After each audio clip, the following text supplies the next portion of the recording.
श्री शिवाय नमस्तुभ्यम दोस्तों, आप सभी लोग जानते हैं कि 2 जुलाई 2024 मंगलवार को है योगिनी एकादशी। दोस्तों, इसी दिन किया जाने वाला पंडित जी द्वारा बताया गया एक दीपक वाले उपाय आप लोगों को जरूर करना चाहिए, क्योंकि दोस्तों ये एक ऐसा उपाय है जो कि हर कभी नहीं किया जाता है। देखिए, यह दिन इतना खास होता है, इतना महत्वपूर्ण होता है। देखा गया है कभी कभी बड़े बड़े पूजा पाठ अनुष्ठान से जो मनोकामना पूर्ण नहीं होती है, वह एकादशी के दिन एक छोटे से उपाय करने से ही आपकी मनोकामना पूर्ण हो जाती है। और बहुत सारे लोगों ने इस उपाय को किया भी है और उनको इस उपाय को करने का फल भी जरूर मिला है। अगर आप लोग भी इस उपाय को योगिनी एकादशी के दिन करना चाहते हैं तो आप इस उपाय को पहले अच्छे से समझ लेना, सुन लेना, उसके बाद करना। आपको इस उपाय का फल जरूर मिलेगा। दोस्तों, हम आपको यहाँ पर बता दें कि यह जो एक दीपक वाले जो उपाय है, यह उपाय पंडित जी ने अपनी अभी की सीहोर की कथा में ही बताया है। और इस उपाय को करने से आपके घर में चाहे किसी भी प्रकार की दुख और समस्या क्यों ना चल रही हो, आपको उसका कारण भी नहीं पता है कि यह समस्या किस कारण से चल रही है। उसका कुछ भी कारण हो सकता है, जैसे पितृदोष हो सकता है या किसी भी तरह का मंगल दोष भी हो सकता है, और भी बहुत तरह के दोष होते हैं, कुछ भी हो सकता है।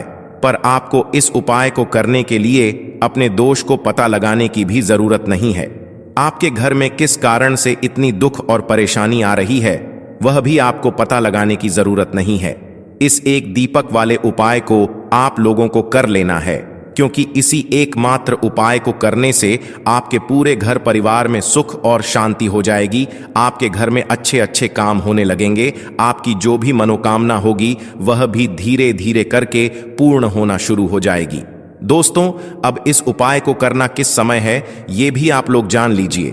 देखिए, इस एक दीपक वाले उपाय को करने का जो समय है वो सीधी सी बात है, सुबह का समय है, प्रातःकाल का समय है। वैसे दोस्तों, योगिनी एकादशी के पूरे दिन मंदिर खुले रहते हैं। पूरे दिन आप लोग उपायों को भी कर सकते हो, इसमें कोई दिक्कत वाली बात नहीं है, क्योंकि योगिनी एकादशी के दिन भगवान शिव जी पूरे दिन अपने मंदिर में बैठे रहते हैं कि कौन भक्त आएगा, कौन हमको प्रसन्न करेगा और हम कब उसकी मनोकामना पूर्ण करेंगे। दोस्तों, इस दिन शिव जी इतना कुछ प्रदान करते हैं जितने की हम कभी कल्पना भी नहीं कर सकते हैं। इसीलिए आप लोगों को इस मौके को तो अपने हाथ से नहीं जाने देना चाहिए। तो अब हम समझते हैं दोस्तों, यह एक दीपक वाले उपाय आखिर आप लोगों को करना कैसे है। देखिए, विशेष रूप से कोशिश करना इस उपाय को आप योगिनी एकादशी सुबह सुबह कर लो, पर किसी कारणवश ना कर पाओ तो फिर थोड़े लेट भी कर सकते हो, है ना।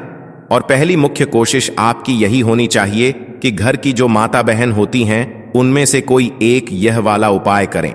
मतलब कि अगर माता बहन उपस्थित ना भी हो तो उस स्थान पर फिर घर का कोई बड़ा जो पुरुष हो वह भी इस उपाय को कर सकता है। कोई दिक्कत वाली बात नहीं है, पर घर के सभी सदस्य को इस वाले उपाय को करने की जरूरत नहीं है। घर का कोई एक मुख्य सदस्य भी इस उपाय को करेगा तो इस उपाय को करने का फल उसके पूरे घर परिवार को जरूर मिल जाएगा। तो देखिए, एक दीपक वाले उपाय है तो सीधी सी बात है कि इसमें हमें एक दीपक की तो आवश्यकता पड़ेगी ही पड़ेगी।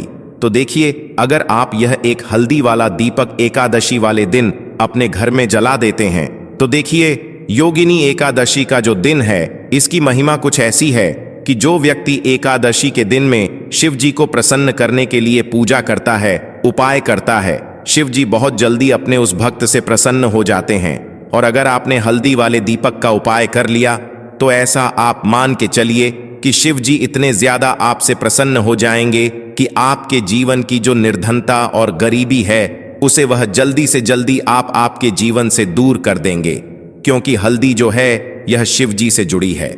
हल्दी आपके जीवन में बहुत सारी जो आर्थिक तरह की समस्याएं होती हैं, जो आपके घर में पैसा नहीं आता है, पैसा रुकता नहीं है, पैसा बहुत ज्यादा खर्च अगर आपका होता है, धन की बर्बादी अगर आपके घर में हो रही है, तब भी आपको विशेषकर यह हल्दी वाले एक दीपक का उपाय एकादशी वाले दिन जरूर करना चाहिए। देखिए, इसी के साथ आपको बता दें, इस बार योगिनी एकादशी पर बहुत ही दुर्लभ संयोग का निर्माण हो रहा है। तो देखिए, आपको बता दें कि शिव जी को अगर आप जल्दी से जल्दी प्रसन्न करना चाहते हैं अपने घर की गरीबी को जल्दी से जल्दी दूर करना चाहते हैं, तब आपको यह पहला उपाय करना है एकादशी के दिन। तो उपाय को करने के लिए आपको कौन कौन सी चीज लेनी है और किस समय उपाय करना है, तो देखिए, उपाय को करने के लिए आपको यहां पर लेना है 1 चुटकी काला तिल। ठीक है ना, बहुत ही जरा सा 1 चुटकी काला तिल लेना है और 1 ही चुटकी आपको लेनी है पिसी हुई हल्दी। अब आपको क्या करना है, आपने नहाने वाले जल में 1 चुटकी हल्दी डालनी है और 1 चुटकी काला तिल डालना है और आपको इस जल से स्नान करना है। तो देखिए, जब भी आप अपने जल में हल्दी डालकर, विशेषकर अगर एकादशी के दिन आप अपने जल में हल्दी डालकर स्नान करते हैं, तो इससे होता क्या है, आपके जीवन में आपका जो भाग्य आपका साथ नहीं दे रहा होता है, आपके पास जो पैसे आने के रास्ते बंद होते जा रहे हैं, जो आपके जीवन में निर्धनता बढ़ रही है, गरीबी बढ़ रही है, जो आप अपने जीवन में बार बार असफल हो रहे हैं ना, इन सारी चीजों से आप देखेंगे कि आप बाहर निकल कर आ जाएंगे।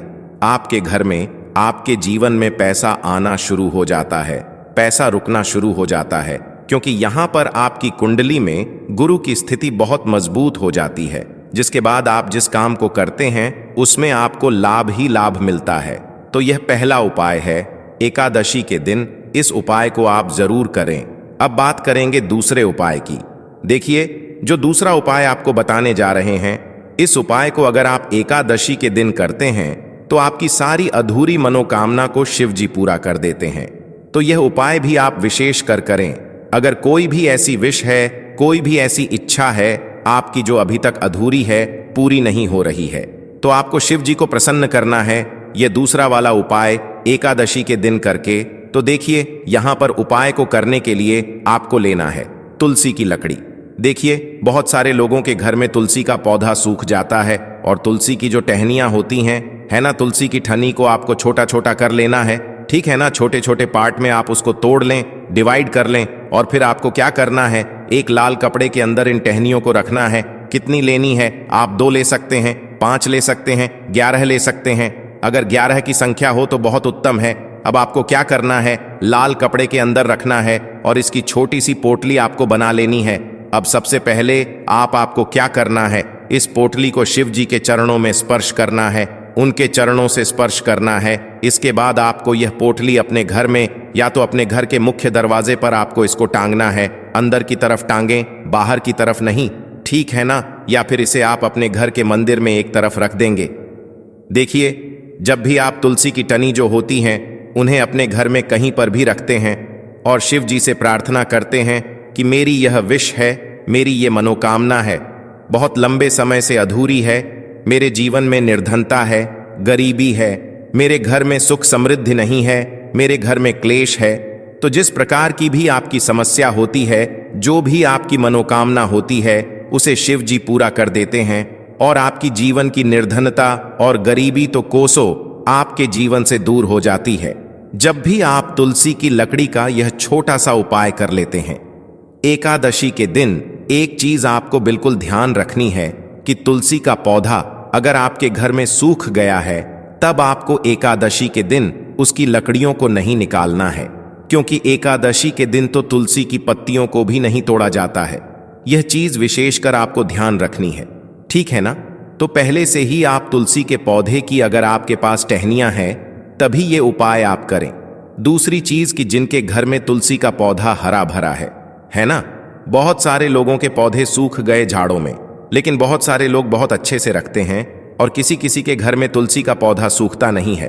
तो उन्हें क्या करना है, उन्हें तुलसी के 2 पत्ते लेने हैं, ठीक है ना, तुलसी के 2 पत्ते लेने हैं। और आपको जब भी आप शिव जी को भोग लगाते हैं, वैसे आप लगाते ही हैं हर बार अपने घर में तुलसी के पौध पत्तों के साथ, लेकिन एकादशी के दिन विशेषकर आपको तुलसी के 2 पत्ते शिव जी को उनके भोग में अर्पित करने हैं। जो भी आप उन्हें भोग लगाते हैं, जिस चीज का भी, उसके साथ आपको तुलसी के 2 पत्ते जरूर शिव जी को अर्पित करने हैं। एक चीज ध्यान रहे, भूलकर भी आपको इस दिन चावल खाने नहीं है और चावल का भोग भूलकर भी आपको किसी भी देवी देवता को नहीं लगाना है, ठीक है ना, क्योंकि चावल खाना इस दिन महापाप होता है। ऐसा बिल्कुल भी ना करें, भूलकर भी आपको यह चीज नहीं करनी है। तो देखिए, जब भी आप तुलसी के 2 पत्ते शिव जी को अर्पित करते हैं, उनके भोग में उन्हें देते हैं, तो इससे क्या होता है कि शिव जी आपसे बहुत ज्यादा प्रसन्न हो जाते हैं और आपके जीवन के चाहे जिस तरह के भी दुख हो, फिर आप अपने जीवन के वो दुख अगर शिव जी से कहते भी नहीं है ना, आपके बिना कहे ही आपके जीवन के सारे दुखों को वो दूर कर देते हैं। चलिए अब बात कर लेते हैं। एक चुटकी हल्दी डालकर दीपक आपको कहां पर लगाना है, उपाय को कैसे करना है और कैसे यह एक चुटकी हल्दी वाला दीपक आपके जीवन की निर्धनता को तो दूर कर ही देगा। मां लक्ष्मी की ऐसी कृपा आपके ऊपर बरसेगी कि आने वाली 7 पीढ़ियों को भी ना धन की कमी नहीं होगी। इतना ज्यादा शिव जी आपसे प्रसन्न हो जाते हैं। इस एक उपाय को करके देखिए। पहली चीज आपको बता दें कि हल्दी जो है यह आपके जीवन में बहुत सारी अच्छी अच्छी चीजों को लेकर आती है, जैसे कि पैसे को बढ़ाने का काम करती है और आपके घर में धन आने के स्रोत अगर बंद हो गए हैं, धन आने का रास्ता अगर आपके घर में बंद होता जा रहा है, उसे खोल देती है। क्योंकि आपके घर की नेगेटिव एनर्जी है, नकारात्मक ऊर्जा है, बुरी शक्तियां हैं, इन सारी चीजों को हल्दी दूर कर देती है। क्योंकि जहां पर हल्दी होती है वहां पर ये सारी चीजें रहती ही नहीं है।